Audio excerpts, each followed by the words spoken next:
हाँ तो दोस्तों welcome to my channel growing portfolio. तो दोस्तों आपका ज्यादा समय नहीं लेते, हम सीधा बात करते हैं शेयर मार्केट के ऊपर। तो दोस्तों आपको मैं पहले वो बता देता हूँ कि स्विंग ट्रेडिंग के लिए 25-30% में इसीलिए बोलता हूँ कि मार्केट में गिरावट होए तो नीचे भी दूसरा सपोर्ट तीसरा सपोर्ट पर एवरेज करने के लिए पैसा चाहिए। ओके, तो अभी हमारा ज्यादातर स्टॉक सपोर्ट लेवल पर आ गए थे, 25-30% बाइंग हो गया था। लेकिन अभी आगे मैं अभी से बता देता हूँ कि एवरेज करने की कोई जल्दबाजी मत करना। शायद चलो निफ्टी 23,800 से रिवर्सल करता है तो उसी टाइम भी मैं बोलता हूँ एवरेज करने की जल्दबाजी मत करना। 23,500 है तो भी जल्दबाजी मत करना। 23,000 आए उसके बाद आप देख सकते हो क्या सोच सकते हो। मैं बोलता हूँ एवरेज नहीं करनी है, मार्केट नेगेटिव हो तो 22,000 तक आना देना। लेकिन अभी जो भी लिए उसमें वेट एंड वॉच करो, होल्ड करो, कुछ करना नहीं है, कुछ पोर्टफोलियो देखना नहीं है अभी। ओके, क्योंकि अभी और गिरावट शायद हो सकती है मेरे हिसाब से। ओके, तो एफआई का डेटा देखे तो अक्टूबर महीने में आपने देखा होगा कि अक्टूबर पूरा महीना उसने सेल किया है। हमने डीआई वालों ने भी बाई किया है। ओके, डीआई वालों ने 7,000 करोड़ से थोड़ा कम बाई किया था, 7,000 करोड़, लेकिन सेम टू सेम ही चलता है, ऐसा समझ लो। एक 11वां महीना चलता है, उसमें भी एफआई का सेलिंग चालू ही है। ओके, ऐसा एफआई का सेलिंग चालू है, लेकिन डीआई भी अभी तक सेम टू सेम खरीदारी कर रहे थे। लेकिन लास्ट 2 डे, ओके, यानी कि गुरुवार और शुक्रवार के दिन आपने देखा होगा कि एफआई का सेलिंग 5,000 करोड़ 4,000 करोड़ के आसपास रहता है और डीआई का बाइंग 1,700 करोड़ 1,800 करोड़ के आसपास रहता है, यानी कि आधे से भी कम। ओके, तो इसका मतलब क्या है, यही होगा कि म्यूचुअल फंड या फिर जो डीआई वाले बड़े बड़े होते हैं, म्यूचुअल फंड एसआईपी वाले हो सब लोग, तो उसके पास पैसा खत्म हो गया होगा। 2 सिनेरियो बनेगा, मैं दोनों सिनेरियो आपको बताऊंगा। ओके, शायद ऐसा भी हो सकता है पैसा खत्म हो गया हो। ओके, या फिर अभी बाइंग कम किया हो क्योंकि वो भी देखना चाहते हो कि अभी एफआई वाले जो सेलिंग करते हैं कितना सेलिंग करेंगे। शायद 22,000 तक सेलिंग करेंगे या 23,000 तक सेलिंग करेंगे। ओके, 22,000 23,000 सपोर्ट पर, यानी कि नीचे की ओर आ जाएगा, तब मैं बोलता हूँ म्यूचुअल फंड वाले या जो बड़े बड़े इन्वेस्टर है, एसआईपी वाले है, बैंक वाले है, जो म्यूचुअल फंड चलाते हो, वो तब उसका पैसा डाले तो क्या पता। अभी समझ लो कि हम समझते कि पैसा पच गया इसके लिए बाइंग कम हो गई है, लेकिन एफआई का सेलिंग चालू है तो नीचे मार्केट आएगा तो पता है कि नीचे की प्राइस से मिलेगा। तो क्या पता कि एफआई यानी कि डीआई वाले अभी सोच रहे हो कि अभी सेलिंग चलती है तो मार्केट वाले नीचे गिरावट हो सकता है, तो नीचे की प्राइस से बाय करेंगे तो अच्छा रहेगा। ओके, क्योंकि अभी बाय कर लेंगे मार्केट को अप ले जाएगा तो वापस से सेलिंग करके एफआई वाला तो नीचे ला देगा। तो 2 सिनेरियो बन सकते हैं, शायद पैसा खत्म भी हो गया हो या फिर ऐसा भी हो सकता है तो अभी वेट एंड वॉच कर रहे हो कि नीचे की प्राइस से अच्छे खासे माल उठाए।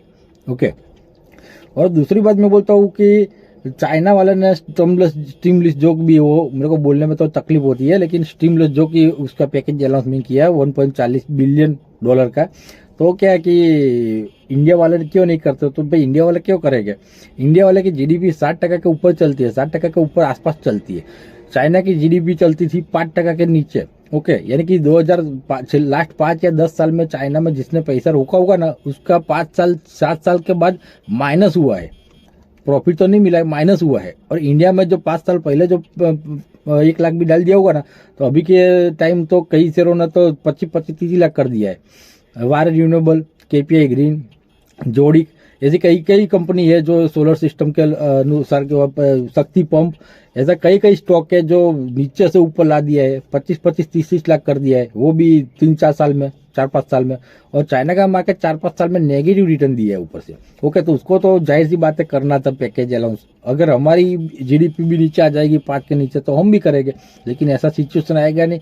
अभी विकासशील देश से ऊपर जाने का फाइनल है और मार्केट में गिरावट होती रही थी, उससे डरने का कोई नहीं। ओके, उसके बाद मैं बात करूं रिटेलर अभी क्या हुआ था, ये मार्केट जब 22,000 के आसपास चलता था, 2024 स्टार्टिंग हुआ तब 22,000 चलता था। ओके, तो 22,000 से 26,000 तक गया तो रिटेलरों ने भर भर के पैसा लगाया है, भर भर के बाइंग की है। ओके, तो अभी रिटेलरों माइंड में क्या बैठ गए कि अभी एफआई वाला सेलिंग करते चाइना में जाता है तो हमारा पैसा शायद डूब ना जाए। आपने देखा होगा कि index Nifty, Sensex, bank Nifty में गिरावट कम हो रही है, स्टॉक में ज्यादा हो रही है। ओके, तो स्टॉक में से क्या है कि रिटेलर भी अभी अपना हाथ ऊंचा कर चुके हैं, सरेंडर कर चुके हैं कि अभी बाइंग नहीं करना है। अभी जो भी हमारा पैसा है प्राइस टू प्राइस आ जाए तो भी निकल जाए, या फिर 5-10 हजार खोट हो, यानी कि माइनस हो, लॉस हो, तो भी हम निकल जाए। तो रिटेलर एफआई के साथ साथ रिटेलर का भी सेलिंग अभी बढ़ गया है। रिटेलर सोच रहा है कि अभी एफआई सेलिंग कर रहे हैं तो अभी तक नीचे आएगा, मार्केट 22,000 तक आएगा तो फिर से हम बाय करेंगे। लेकिन अभी के टाइम से प्राइस टू प्राइस या थोड़ा प्रॉफिट या थोड़ा लॉस लेके निकलना ही अच्छी बात है। ओके, तो ऐसे ही रिटेलर ने भी सरेंडर कर दिया है और वो भी अभी निकल चुके हैं। ओके, यानी कि सेल करने का स्टार्टिंग कर लिया है, इसीलिए स्टॉक में अच्छी खासी गिरावट हो रही है। और जो डीआई वाले है उसके एक मैं बोलता हूँ प्लानिंग भी हो, पैसा खत्म हो गया तो कोई बात नहीं, लेकिन प्लानिंग भी ऐसा भी हो सकता है कि भाई एफआई सेलिंग करते नीचे मार्केट आए तो नीचे की प्राइस से बाय करेगा तो अच्छा रहेगा। ओके, वो भी दो सिनेरियो बन सकता है, कौन सा वो भी नहीं जानता। ओके, उसके बाद एक डेटा आपको शेयर करूँ तो ईयरली डेटा शेयर करूँ, ईयरली। ओके, एफआई का सेलिंग अभी चलता है। ओके, तो ऐसा जरूरी कि अभी ईयरली में 2024 में ही सेलिंग की है। मैं लास्ट 2021 से बात करूं, 21 से बराबर, मैं यहाँ पर वो फोटो सेंड यहाँ पर लगा देता हूँ, देख लेना। 2021 से आप देखोगे तो ईयरली में एफआई ने पूरा माल सेलिंग ही किया है, बाय किया होगा, सेलिंग किया होगा, लेकिन उसका जो डेटा बता रहा है तो 2021, 22, 23, 24 4 साल से वो ईयरली वाइज देखे तो सेलिंग ही करते हैं। ओके, और डीआई का डेटा देखे तो 2021 से ओके 21, 22, 23, 24 वो बाइंग ही करते रहते हैं। ओके, वो बाइंग ही करते रहते हैं, यानी कि 4 साल से एफआई वाले पैसा निकाल रहे हैं और डीआई वाले डाल रहे हैं। ओके, तो डीआई वाले भी वो डेटा देखे तो टक्कर बराबर की टक्कर दे रहा है। ओके, और अभी तो क्या है कि इंडिया में अभी शेयर मार्केट के प्रति लोग जागरूक हो गए, तो अच्छा खासा डीमेट अकाउंट भी ओपन हो रहे हैं, इन्वेस्टमेंट लोग लॉन्ग टाइम के लिए कर रहे हैं। लेकिन ऐसी गिरावट आ जाती है अचानक से, और नए इन्वेस्टर हो तो डर जाते हैं। ओके, कि भाई मेरा पैसा कम हो गया, 1 लाख का इन्वेस्टमेंट किया होगा, अभी 80,000 70,000 के पास बचा होगा। लेकिन 1 साल या 6 महीने वेट करोगे ना तो ये 30,000 40,000 की जो गिरावट है ना वो आपको 50,000 प्रॉफिट में ला देगी। ओके, अच्छे स्टॉक में पैसा रोका होगा तो 50,000 प्रॉफिट में ला देगा। और वो 1 लाख में बोलता हूँ 2030 या 35 10 साल रखोगे तो 1 लाख का 25 लाख भी कर सकता है। ओके, वो मैं आपको बताता हूँ कि मार्केट कब गिरा है 2000 की साल से। ओके, उसके बाद देखें तीसरा कारण, निफ्टी का पी।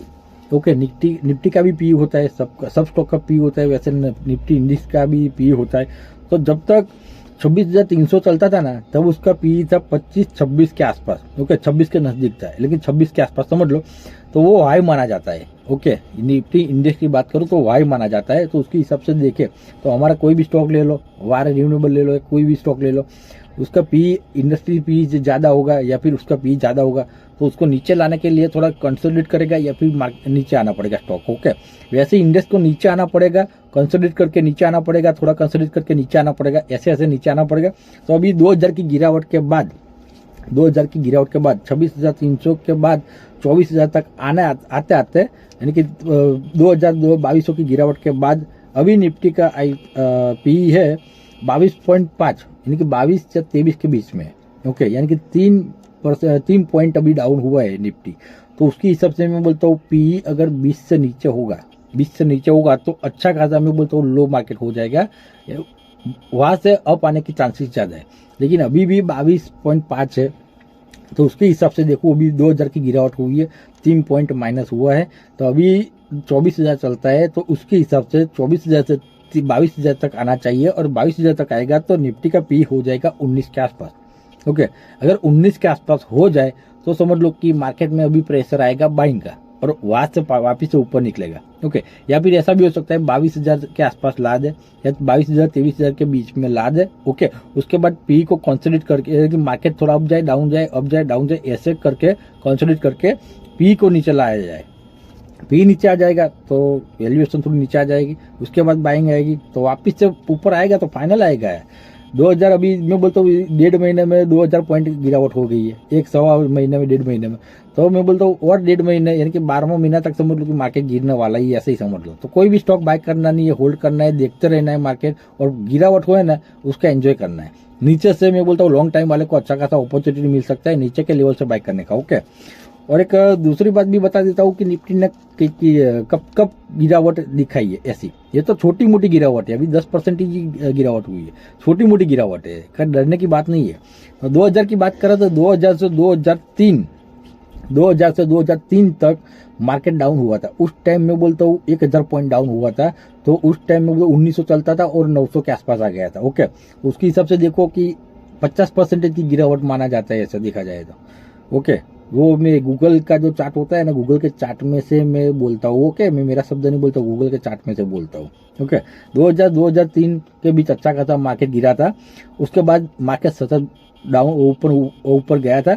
उसके बाद फिर से ओके, जो हाई लगाया था 2000 में 1900 था, उसके भी ऊपर चला गया था। ओके, उसके बाद दूसरी गिरावट आई थी। मैं गिरावट की बात कर रहा हूँ, कितना अब गया वो बात नहीं करूंगा, गिरावट की बात करता हूँ। दूसरी गिरावट आई थी 2007 से 2009 तक। वो अमेरिका का कोई रिसेशन का वो ऐसा था, मार्केट में इंडेक्स में लोअर सर्किट लग गई थी, ऐसा बहुत कुछ हुआ था। ओके, गिरावट भी बहुत अच्छी खासी हुई थी। ओके, 50% से ज्यादा शायद गिरावट हो गई थी। तो 2007 से 2009 तक अच्छी खासी गिरावट हुई थी। उसके बाद मार्केट अप आया अच्छा खासा। ओके, उसके बाद 2015 और 2015 से 2016 में भी गिरावट हुई थी अच्छी खासी। उसके बाद मार्केट अप आया। ओके, उसके बाद देखे तो 2020 एक ही साल में अच्छी खासी गिरावट हो गई थी। सबको पता है कोरोना का काल। ओके, कोरोना काल में सभी का मार्केट, वर्ल्ड वाइड मार्केट अच्छा खासा गिरावट हो गई थी। इंडिया का मार्केट अच्छा खासा गिर गया था। ओके, तो 2000 के साल में अच्छी खासी गिरावट हो गई थी।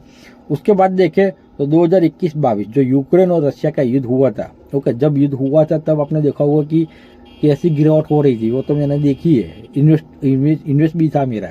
ओके, जबरदस्त गिरावट हुई थी। ओके, उस गिरावट के बाद वहाँ उसका तो मैं बता देता हूँ आपको, शायद 19,000 के आसपास चलता था मार्केट और 15,300 तक आ गया था। ओके, 2021-22 में 19,000 के आसपास मार्केट चलता था और 15,300 15,400 के आसपास आ गया था और ऊपर जाने के लिए बहुत स्ट्रगल कर रहा था। उस टाइम क्रूड ऑयल और ब्रेंट ऑयल का प्राइस भी मैं बोलता हूँ 125-135 चला गया था। ओके, 125-135 चला गया था डॉलर में बैरल वाइज। तो रशिया सेकंड लार्जेस्ट है, वो क्रूड ऑयल या जो भी हो, crude oil gas, natural gas का वो सप्लाई करते सेकंड है। ओके, तो उसके हिसाब से प्राइस बढ़ गई थी। मार्केट में अच्छा खासा गिरावट हो गया था, वर्ल्ड वाइज मार्केट में गिरावट हो गया था। ओके, वर्ल्ड वाइज मार्केट में गिरावट हो गया। उसके बाद मैं बोलता हूँ 19,000 से 15,000 आया था। तो 2021 के बाद गिने हम 15,000 के। ओके, तो 15,000 से अभी धीमे धीमे बढ़ा के अभी 26,000 ला दिया है।